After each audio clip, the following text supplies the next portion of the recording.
गुरु को तजय भजय जो आना, तेहि नुगुरा का झूठा ज्ञाना। माई मसानी शीतला भैरव भूत हनुमंत, वो सतगुरु से दूर है जो इनको पूजनता। नमस्कार दोस्तों, मैं अविनाश दास रेशनल कबीर यूट्यूब चैनल में आप सबका हार्दिक स्वागत करता हूं। साथियों, यदि चैनल को सब्सक्राइब नहीं किए हैं तो सब्सक्राइब ज़रूर करें, शेयर करके अपने सभी साथियों तक पहुंचाएं, बेल आइकन को प्रेस करें, ऑल नोटिफिकेशन ऑन रखें, लाइक ज़रूर करें दोस्तों और शेयर करके अपने साथियों तक पहुंचाएं, कमेंट ज़रूर लिखें। मैंने एक चौपाई और एक दोहा आपसे शेयर किया है, तो इसका मैं अर्थ कर देता हूं दोस्तों। ये स्वामी गरीबदास जी महाराज के द्वारा रचित है और यह जो है गरीबदास की वाणी से लिया गया है। लेखक कहते हैं, गुरु को तजय भजय जो आना, सो नुगरा को झूठा ज्ञान। जो व्यक्ति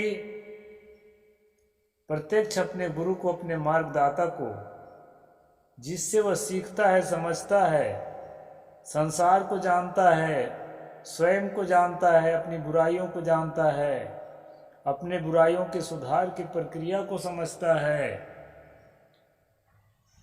स्वयं को नीचे से ऊपर की ओर, उत्थान की ओर ले जाने में जिसकी मदद लेता है, उसको छोड़ करके यदि किसी काल्पनिक देवी देवता ईश्वर परमात्मा का भजन करता है, तो गरीबदास जी कहते हैं कि उस निगरा का झूठा ज्ञान है, सच्चा ज्ञान नहीं हुआ है, वो समझ नहीं हुई है अभी भजन किसका करना चाहिए। यहाँ कहा है, माई मसानी शीतला भैरव भूत भगवंत हनुमंत, जो सतगुरु से दूर है वो इनको पूजंत।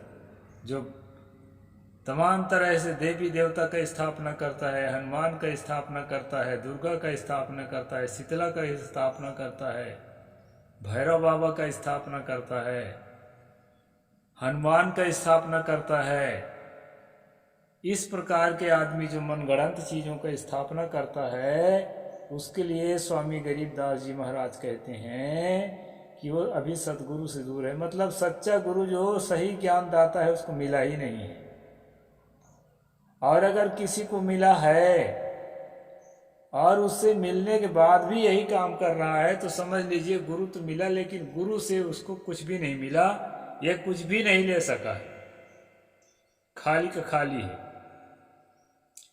दोस्तों, आदमी के अंदर श्रद्धा होती है, आस्था होती है, भक्ति भावना होती है, यह स्वाभाविक है और प्राकृतिक है, इसको नकारा नहीं जा सकता। अब इसको उपयोग किस तरह से करता है, यह उसी पर निर्भर है। सही समझ हो गई है तो सही जगह पर करेगा, सही समझ नहीं हुई है तो गलत जगह पर करेगा। किसी को आप पैसे दे दें, उसको सही समझ है तो दूध पिएगा, और सही समझ नहीं है तो दारू पिएगा, पैसा तो वही है।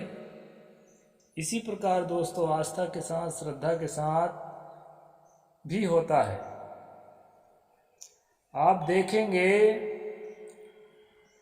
एक बिल्ली को, एक शेर को, एक किसी भी मांसाहारी प्राणी को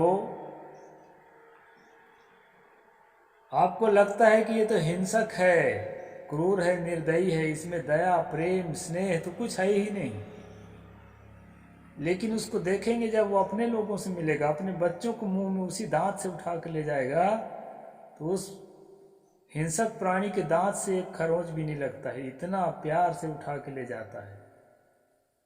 दोस्तों, अच्छी बुरी सारी भावनाएं हर प्राणी के पास है, ये आप कल्पना नहीं कर सकते कि किसके पास है किसके पास नहीं है। तो इसी प्रकार से मनुष्य के पास जो श्रद्धा की भावना है, आस्था की भावना है, भक्ति भावना है, ये प्राकृतिक रूप से होता ही है। अब इसको कहाँ फेंक देंगे आप? नहीं मानते ईश्वर परमात्मा को। और ईश्वर परमात्मा ठीक से इसको समझाया कौन है कि ये फेक है, फर्जी है। चारों तरफ से कान में आवाज घुसती है, ईश्वर है, भगवान है, स्वर्ग है, नरक है, महिमा है, चमत्कार है, अदृश्य ताकत है। और उसमें आप जो है ना अच्छी तरह से बिंधे हुए होते हैं। जैसे भीष्म पितामह बाणों से बिंधा हुआ था, वैसे आप वाणियों से बिंधे हुए होते हैं। ऐसी स्थिति में उससे मुक्त करके, उससे अलग करके, और आपको जो है सही मार्ग पर लगाता है, झूठ से मुक्त करता है। क्या ऐसे व्यक्ति की कोई योगदान नहीं है आपके जीवन में? उसके प्रति आपको कृतज्ञता ज्ञापन नहीं करना है, करना ही है। सदगुरु ने तो कहा है कि 7 समुद्र के मसी करो, लेखन सब बन राई, और धरती सब कागज करूं, गुरु गुण लिखा न जाई। इन्हीं पूरे संसार के वृक्षों का मैं कलम बना लूं, और पूरे समुद्र का जो है स्याही बना लूं, और पूरी धरती को मैं अगर कागज बना दूं, तो भी सदगुरु का गुण जो है मुझे लिखा नहीं जाता। शब्द अधूरे पड़ जाते हैं, शब्द पूरे नहीं पड़ते। इतनी गहरी कृतज्ञता सदगुरु कबीर साहब ने गुरु के प्रति रखा। अब लोग पूछते हैं हमको गुरु कौन था? ये भी एक प्रश्न है। स्वामी रामानंद को तो आप डिबंग करते हैं। स्वामी रामानंद को डिबंग इसलिए करते हैं कि सेट नहीं होता है। और उनका गुरु कौन था? हो सकता है नहीं रहा हो कोई गुरु, तो किसके प्रति ऐसी श्रद्धा भक्ति ज्ञापित करते हैं? दोस्तों, सदगुरु ने एक दूसरी जगह कहा है, जो वेद पढ़े सो कथनी कसै सो पुत हमारो, वेद पढ़े सो नाती, और रहनी रहे सो गुरु हमारा, हम रहनी के साथी। जिसको भीतर से बोध हो जाता है क्या फायदेमंद है, क्या नुकसानमंद है, वो गुरु स्वयं होता है। लेकिन उस प्रकार के रहनी में जिसको देखता है, उस पर जो है श्रद्धा से अभिभूत हो जाता है। रहनी का मतलब ढला हुआ आचरण, उस तरह के ढला हुआ आचरण में देखता है, निर्भ्रांत, सरल, सहज। इस स्थिति में जो जीवन जीता हुआ उसको देखता है, तो जो श्रद्धा से अभिभूत हो जाता है। उसके लिए सदगुरु कबीर साहब कहते हैं कि जो अच्छी अच्छी बातें बताता है वो मेरा विद्यार्थी है, पुत्र है, और जो पठन पाठन करता है वो जो है मेरा नाती है। यानी उससे भी प्यार है और उससे भी प्यार है मेरा।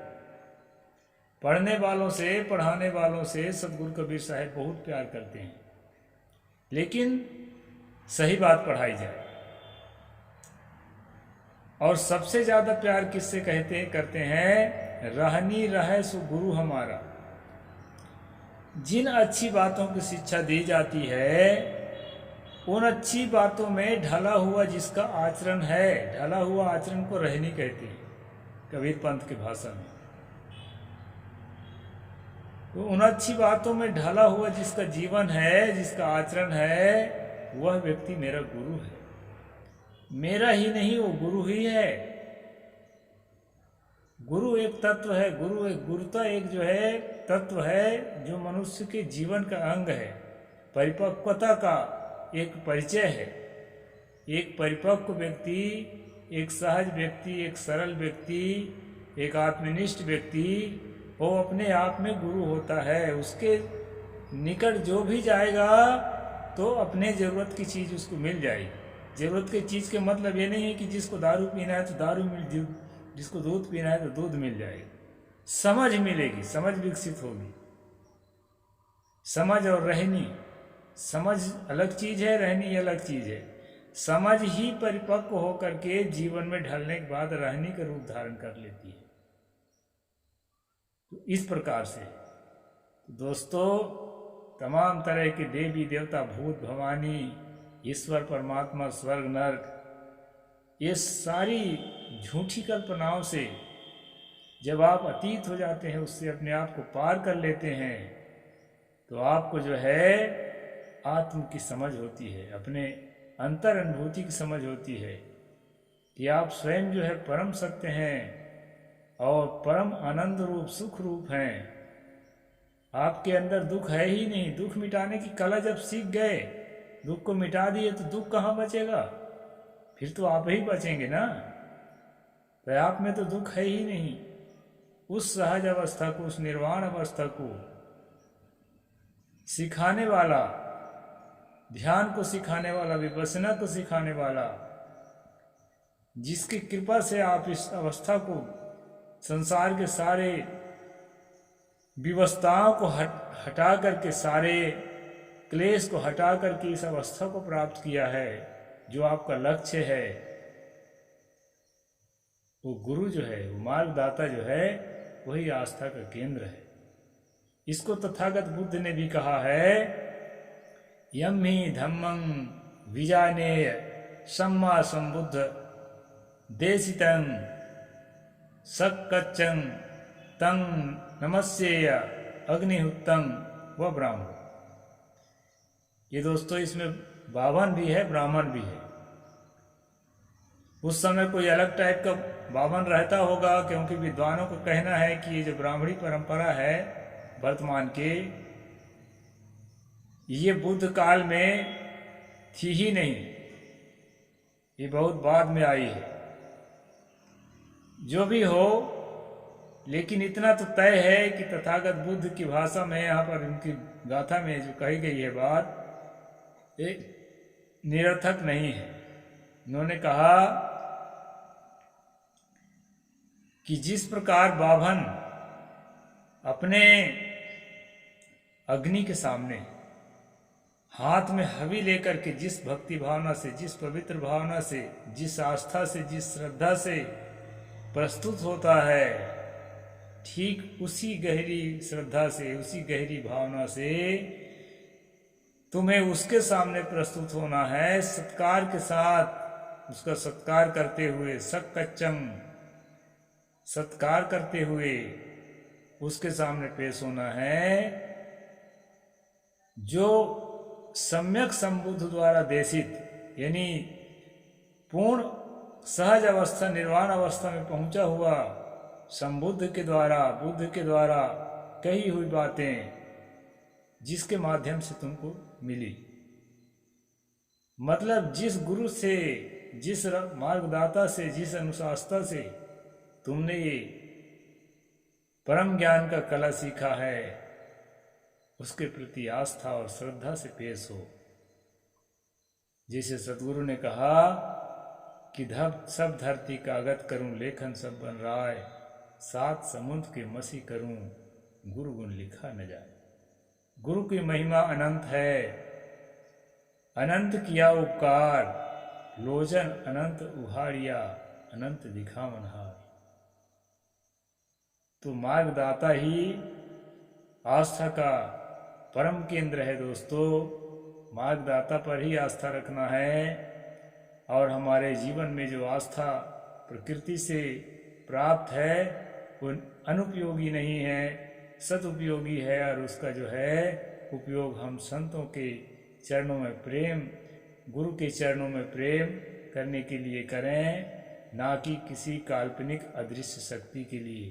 काल्पनिक अदृश्य शक्ति होती ही नहीं है, वो सिर्फ काल्पनिक है, मन का भ्रम है, कुछ नहीं है।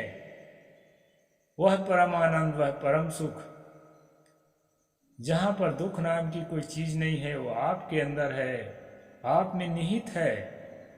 बस सच्चे गुरु से कला सीख करके उस परम अवस्था तक पहुंचने के लिए आपको सिर्फ अभ्यास करना है।